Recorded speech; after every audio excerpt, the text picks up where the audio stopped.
అందరికీ నమస్కారాలు. మరి నిన్న ముఖ్యమంత్రి రేవంత్ రెడ్డి గారు తన యొక్క నియోజకవర్గంలో మరి సర్పంచ్లని ఉద్దేశిస్తూ మాట్లాడుతూ మా యొక్క అధినాయకుడు కేసీఆర్ గారి పట్ల, మరి మా యొక్క పార్టీ కార్యనిర్వాహక అధ్యక్షులు కేటీఆర్ గారి పట్ల, హరీష్ రావు గారి పట్ల, అదేవిధంగా ఇతర శాసనసభ్యుల పట్ల తీవ్రమైన పదజాలంతో, ఒక బజారు భాషతో, ఒక చిల్లర భాషతో, ఒక దిగజారుడు నాయకుడిలాగా వివరించి మాట్లాడిన తీరుని మేము తీవ్రంగా ఖండిస్తా ఉన్నాం. ముఖ్యమంత్రి రేవంత్ రెడ్డి గారిని సూటిగా మా పార్టీ నాయకుడు కేసీఆర్ గారు ప్రశ్నలు అడిగితే ఒక్క ప్రశ్న కూడా సమానం చెప్పలేక, మాటలు మాట్లాడలేక, తన చేసిన తప్పులను కప్పుబిచ్చుకోవడానికి, కేసీఆర్ గారు అడిగిన ప్రశ్నలకి తన యొక్క ప్రెస్ మీట్ ని పక్కదో పట్టించడానికి ఈ రకమైనటువంటి భాష, బజారు భాష మాట్లాడి, ఒక ఫుట్పాత్ భాష మాట్లాడి, అంటే ఎవరు కూడా రాజకీయ నాయకులు కూడా ఎవరు చిన్న పిల్లలు కానీ పెద్దలు కానీ ఎవరు వినలేని రీతిలో మాట్లాడిన తీరు మరి సభ్య సమాజం అంతా చూసి అసహించుకునే సంగతిని సందర్భం గుర్తు చేస్తా ఉన్నాను. చాలా క్లారిటీగా మీరిచ్చిన హామీలు ఏమైనాయి, మీరిచ్చిన హామీలు దేవుడు ఉన్న సంక్షేమ పథకాలు అమలు చేయడంలో ఎందుకు మీరు విఫలమవుతా ఉన్నారు? ఎందుకు మీరు కృష్ణా జలాల్లో సరైన నీటిని సాధించలేకపోతున్నారు? ఎందుకు మేము దాదాపు 80%, 90% పూర్తి చేసిన ప్రాజెక్టులను ఎందుకు 2 సంవత్సరాలు పూర్తి చేయలేకపోతున్నారని అడిగిన ప్రశ్నకి సమాధానం చెప్పలేక, సమాధానం లేక ఈ రకమైన దుర్భుషలు ఆడడం మాత్రం తీవ్రంగా బీఆర్ఎస్ పార్టీ పరిగణిస్తోంది ఉంది. దీని యొక్క పరిణామాలు భవిష్యత్తులో చాలా తీవ్రంగా ఉండబోతాయని చెప్పి నేను రేవంత్ రెడ్డికి హెచ్చరిస్తా ఉన్నాను. ఒక జాతి అని, ఒక సామాజిక వర్గం అని చెప్పేసి ఒక ముఖ్యమంత్రి స్థాయిలో ఉన్నటువంటి నాయకుడు, రాగద్వేషాలకు అతీతంగా పనిచేయాల్సినటువంటి ఒక బాధ్యత గల పదవిలో ఉన్నటువంటి నాయకుడు ఈ రకంగా జాతుల పట్ల వివక్ష చూసుకుంటూ జాతులను కూడా కించపరిచే విధంగా మాట్లాడడం చాలా శోచనీయమైనటువంటి విషయం. ఈరోజు బీఆర్ఎస్ పార్టీ ఒకటే డిమాండ్ చేస్తా ఉన్నాం. మేము అడిగిన ప్రశ్నలకు సమాధానం లేదు. ఈరోజు ఏమనంటే నువ్వు అసెంబ్లీకి రా అంటూ కానీ అసెంబ్లీకి ఏం చేస్తావు? కేసీఆర్ గారికి తనకి అధికారికంగా రాజ్యాంగం ప్రకారంగా సంక్రమించినటువంటి తన యొక్క ఛాంబర్ ని, లీడర్ ఆఫ్ అపోజిషన్ ఛాంబర్ ని అసెంబ్లీలో గుంజుకున్నావు. అక్కడే నీ చిల్లర బుద్ధి బయటపడ్డది. మీరు మా యొక్క పార్టీలో 10 మంది శాసనసభ్యులు గెలిచి కాంగ్రెస్ పార్టీలో చేరితే వారిపైన చర్య తీసుకోకుండా వారు ఇంకా బీఆర్ఎస్ పార్టీలో అని చెప్పేసి అబద్దాలు ఆడుతూ ప్రజలని కూడా మోసం చేస్తా ఉన్నాం. ఈరోజు అదే గెలిచినటువంటి నాయకులు మేము కాంగ్రెస్ పార్టీలో ఉన్నామని చెప్తా ఉంటే సిగ్గు లేకుండా ఇంకా ముఖ్యమంత్రి గారు ఏ ముఖం బట్టి మాట్లాడుతుందని చెప్పి ప్రశ్నిస్తా ఉన్నాం. ఒకటి సందర్భంగా రేవంత్ రెడ్డికి హెచ్చరిస్తా ఉన్నాను. నీ యొక్క రాజకీయ పతనం ప్రారంభమైంది. నువ్వు రాజకీయంగా ఖచ్చితంగా సమాధి కావడం ఖాయం. నువ్వు రాజకీయ సన్యాసం పుచ్చుకుంటా అని చెప్పేసి ఇప్పటికే పలుమార్లు 2 సార్లు శపథం చేసినావు. కొడంగల్లో ఓడిపోతే నీ రాజకీయ సన్యాసం పుచ్చుకుంటా అని చెప్పినావు. ఏమైంది రేవంత్ రెడ్డి? ఓడిపోయిన నీకు సిగ్గు లేదా? ఇదే జీహెచ్ఎంసీలో టీఆర్ఎస్ పార్టీకి మెజార్టీ వస్తే 100 సీట్లు దగ్గర వస్తే నేను రాజకీయ సన్యాసం పుచ్చుకుంటున్నావు. సిగ్గుందా రేవంత్ రెడ్డిని మరొకసారి ప్రశ్నిస్తా ఉన్నాను. ఎన్నిసార్లు మాట మార్చినావు, ఎన్నిసార్లు తోక ముడుచుకుని తప్పించుకోపోయినావు. మళ్లీ ఈ రోజు కొత్త శపథం చేసేసి ఏదో నేను రాజకీయాలు ఉన్నంత వరకు నేను కేసీఆర్ గారిని గానీ బీఆర్ఎస్ పార్టీని అధికారం రాకుండా చేస్తా అని చెప్పినావు. తప్పకుండా నీ రాజకీయాలు లేకుండా రోజులు దగ్గరలో ఉన్నాయి. రాజకీయంగా సమాధి కావడం ఖాయం.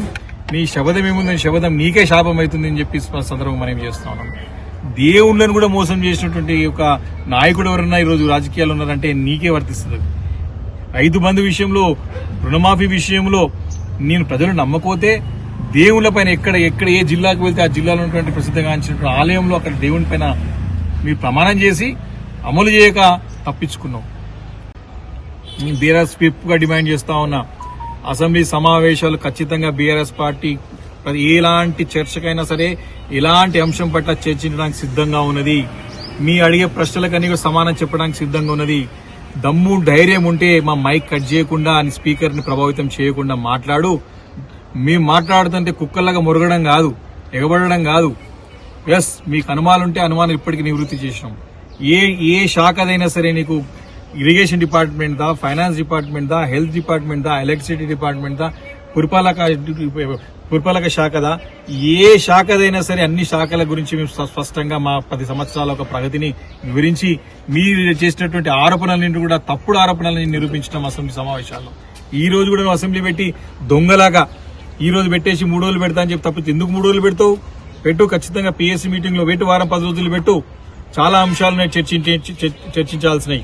ఇంకా దొంగ మాటలు మాట్లాడుతుంది. దీనిపైన అంటే ఇది షాదీ ముబారక్ పైన మాట్లాడతావరా, కళ్యాణ లక్ష్మి మాట్లాడతావరా, పెన్షన్ మీద మాట్లాడతారా అని సిగ్గులే కూడా మాట్లాడుతున్నావు. ఇంత బుద్ధి జ్ఞానం, ఇంగిత జ్ఞానం ఉందా రేవంత్ రెడ్డి అని ప్రశ్నిస్తా ఉన్నాను ఈ రోజు.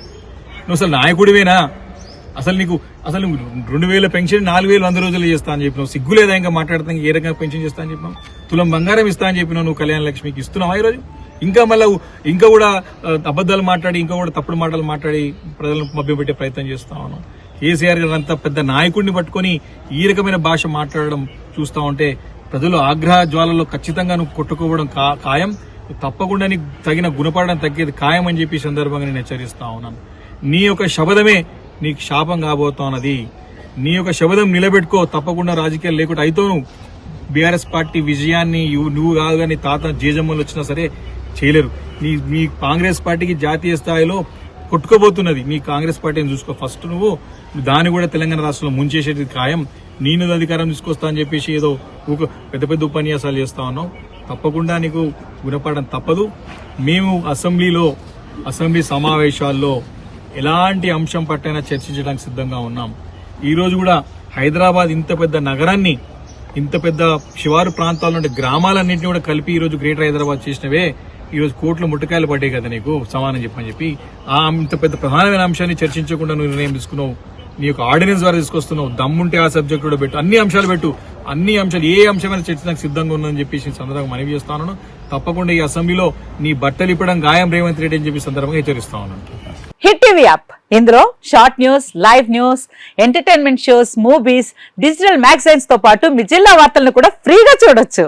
ఇంకెందుకు ఆలస్యం, వెంటనే హిట్ టీవీ యాప్ ని డౌన్లోడ్ చేసుకుని ఫ్రీగా ఎంటర్టైన్మెంట్ పొందండి. Hit TV app. Hit TV app.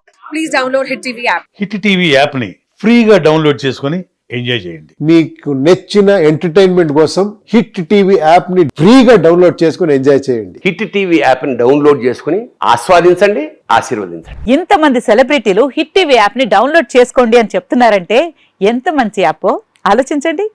America America America అమెరికాలో చదవాలనుకునే వాళ్ళకి విశ్వసనీయమైన పేరు మన శౌర్య కన్సల్టెన్సీ. UK లో 1 year masters. UK లో 1 year masters. 2 years work permit up to 5 years visa. Contact Saurya Consultancy. Contact 89851 89851.